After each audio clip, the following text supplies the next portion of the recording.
Hi, I'm Reverend Ron, and this is Thursday, March 11th, our Rooted Reflection for the day. Thank you so much for joining with us.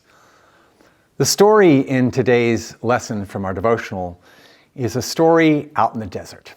And I want to tell you about my own story in the desert some years ago. Holly and I were on a trip around the country. We had been visiting friends of ours. We called this our parsonage and national parks tour, literally, because we saw lots of friends who were newly appointed to churches all over the Southeast and in the Midwest. And we went to Yellowstone and to Grand Canyon, and we went out to Yosemite. Really wonderful trip. But we had a day of driving all the way across Texas, and I mean all the way across Texas. We had been visiting with our friends who'd been living in Brownsville and Los Fresnos, way down in the southernmost tip of Texas. And we were driving kind of, if you can, at an angle to the north and the west out of Texas that day. It was hours and hours of driving across very desolate landscape. And so we finally got to this point where we saw this sign for this little town named Opal. Opal, Texas, 68 miles. And then we saw a little bit later, Opal, 49, and then Opal, 33. And we were getting excited because at that point we were hungry, we were thirsty, we needed a break, we needed to get out of the car, and we couldn't wait to get to Opal. We had no idea what Opal was. We just could not wait to get there. We finally get closer, Opal 15, Opal 7, and then we blinked, and it's like we drove through Opal.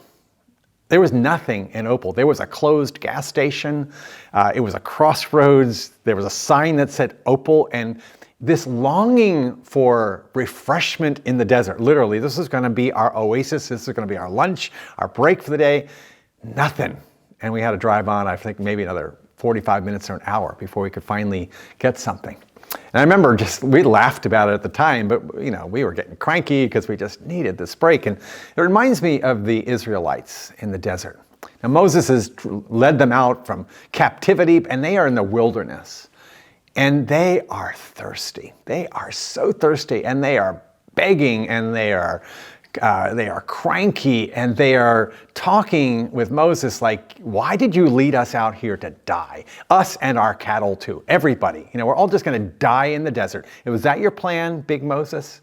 And they are complaining against Moses. They're complaining against God. And the amazing thing is that in spite of their attitude, in spite of their demands that they put on Moses, Moses turns to God, and God answers.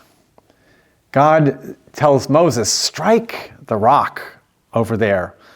Take that staff and strike the rock, and there will be water coming out of it, so the people may drink. And Moses did so in the sight of the elders of Israel. So all the people are watching. He strikes the rock, and he called the place Massah and Meribah, because the Israelites quarreled and tested the Lord, saying, is the Lord among us or not? Is the Lord among us or not? Friends, maybe you've had your own experiences driving through the desert and wondering if Opal even existed, just like Holly and I did. Or maybe in a spiritual sense, you've been out in a really dry place for a long time, wondering if God is with us or not, if God is with you or not. The really redeeming word out of this text, out of this story in the desert, is that in spite of our crankiness, in spite of our frailty, in spite of our grumbling, we have a God who provides water in the desert. Maybe when we least expect it, maybe not in the place where we expected it. Certainly wasn't in Opal that day for us. But God did provide refreshment, and God did provide a way, not just for the Israelites and not just for me and for Holly on that day, but I believe for all of us. This past Sunday, I preached a sermon about the woman at the well, Jesus engaging the Samaritan woman at the well. What a powerful encounter that was, and how Jesus offered this woman not just water from Jacob's well, where she'd been drawing day after day and week after week and year after year, but he offered her something more, living water. Water that would never make her thirsty again. Water that would quench her deepest thirst. Friends, just like the Israelites in the desert, Jesus offers us that kind of living water too. Whether we deserve it or not, whether we've been grumbling or not, simply because we're thirsty. And God knows our thirst. God knows our need.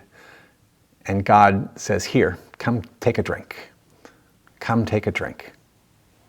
Amen.